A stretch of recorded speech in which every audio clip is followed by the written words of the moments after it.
Biana, vous êtes Bonjour. professeur en épidémiologie et vous êtes chercheur à l'INSERM. Merci de nous avoir rejoints via la technologie. Un mot évidemment sur ces deux études concomitantes. Faut-il leur accorder un quelconque crédit? On a vu quand même les limites de ces études qui, a priori, n'étaient pas basées sur des études empiriques, en tout cas pas exhaustives. Est-ce que vous trouvez ça encourageant néanmoins aujourd'hui? Alors, tout d'abord, je ne suis pas professeur, je suis chercheur. C'est une toute petite différence, mais j'aimerais pas usurper un titre. Ensuite, oui, j'écoute assez peu. Vous m'entendez? Oui, je vous entends. J'écoute assez peu la télévision et la radio depuis un certain temps, et en effet, j'ai comme l'impression que nous avons affaire là à une information rassuriste. On m'a souvent traité de ce nom-là, et voilà, je suis assez content parce que enfin, on va pouvoir se sortir d'un cauchemar, je l'espère, car pour moi, nous sommes face à une sorte de gigantesque mensonge, probablement l'un des plus grands mensonges de tous les temps. Donc voilà, je vous annonce ça très tranquillement. Mais je vais le développer par la suite si vous le voulez bien. Je tiens à signaler que je suis épidémiologiste à l'INSERM et que je n'ai évidemment aucun conflit d'intérêt avec qui que ce soit, et en général, mes interventions me posent plus de problèmes que d'intérêt. Voilà. Ça nous va bien, tiens, voilà qui va nous arranger. Un mot quand même, j'aimerais qu'on revienne sur ces études. Est-ce que vous allez dans ce sens? Est-ce que ce sont des choses que vous faites à votre niveau, au niveau de la recherche, de voir quel est l'impact réel sur l'hôpital d'un nouveau variant, et en l'occurrence celui-ci, qu'en pensez-vous? Écoutez, moi je fais de l'épidémiologie depuis 30 ans et je suis parmi les rares Français à faire de l'épidémiologie de maladies transmissibles. Il n'y en a pas tant que ça en France. Donc en épidémiologie, ce qui est important, ce sont les malades et donc les gens malades. Et le chiffre du nombre de malades est tombé hier par le réseau Sentinelle, mais tout ça est corroboré par d'autres réseaux, je m'en expliquerai plus tard.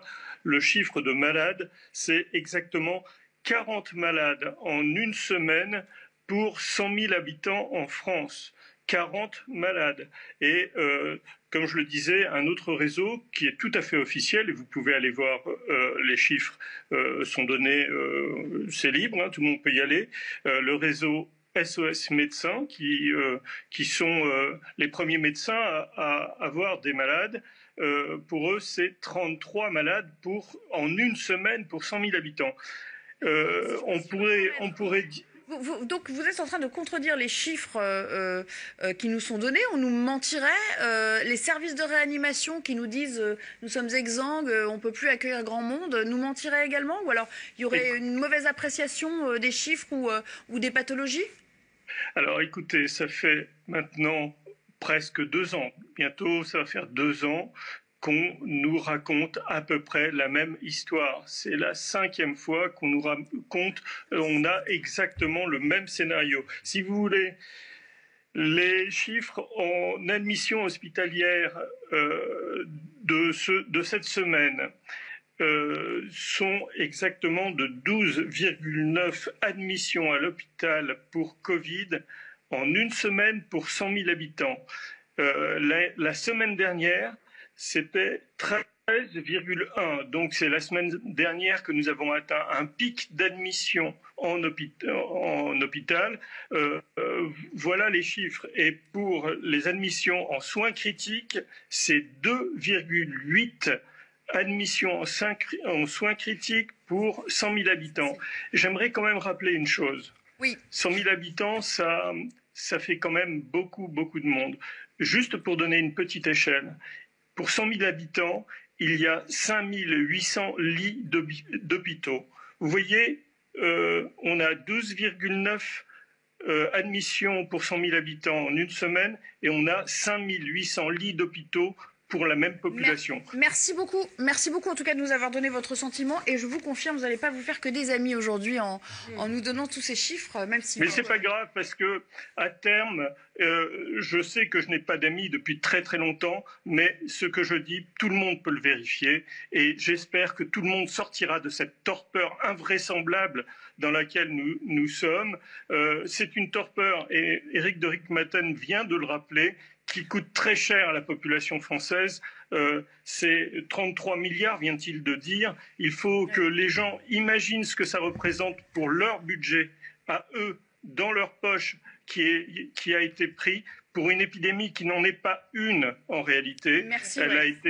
Elle a été forte au tout début, c'est-à-dire avec 140 malades pour 100 000 habitants, ce qui est une épidémie très banale. Voilà ce qu'est cette épidémie. Je sais que ce que je peux dire peut sembler totalement ahurissant, mais c'est la réalité. Je vous confirme que même moi, ça me surprend beaucoup, en fait. Et je suis absolument sûre que vous aurez des contradicteurs qui vont s'atteler à trouver des chiffres contraires à ce que je les attends de pied ferme. Et depuis le début de cette épidémie... Tout le monde se tromperait, mais pas vous, en fait. Enfin, je sais pas. Comment ? Tout le monde se tromperait, en fait, à l'échelle nationale, sauf vous. Madame, tout le monde ne se trompe pas. En réalité, on a publié une tribune qui a été signée par 2000 chercheurs et professionnels de santé, mais malheureusement, cette tribune a été enterrée. Il y a énormément de gens en France qui ont conscience de ce mensonge. Je suis désolé, mais certaines personnes qui interviennent ne savent pas ce qu'ils disent ou alors ont des conflits d'intérêts. De toute évidence, ça doit être ça. On laisse toujours la place à des voix dissonantes, dont la vôtre aujourd'hui, qui était merci beaucoup. Dissonante par rapport au discours ambiant. Et j'espère qu'il y en aura d'autres. On en convient. Merci à vous, Laurent Toubiana, de nous avoir rejoints sur l'antenne. Réaction, Nathan Devers, ça vous surprend? C'est un peu le retour du complot. Ça fait longtemps qu'on n'avait pas entendu ce genre de discours sur nos antennes, en fait. Non, mais moi, il y a plusieurs choses. Moi, je ne suis pas scientifique, donc il donne des chiffres. Je ne suis pas là. Il va à rebours de tout ce qu'on a pu entendre. Ni pour les confirmer, ni pour les infirmer. Je ne suis pas scientifique. Ce serait prétentieux de ma part que de m'improviser des compétences que je n'ai pas. En revanche, il a dit deux choses que je trouve tout à fait vraies et intéressantes.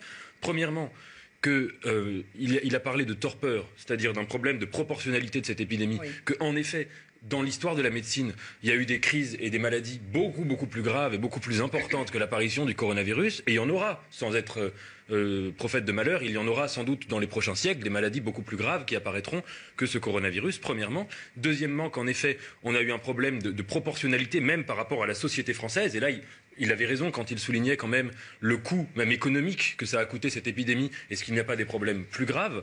Et donc, voilà, ensuite, sur les chiffres, moi, je n'ai pas les compétences, mais ce qu'il disait, juste une chose.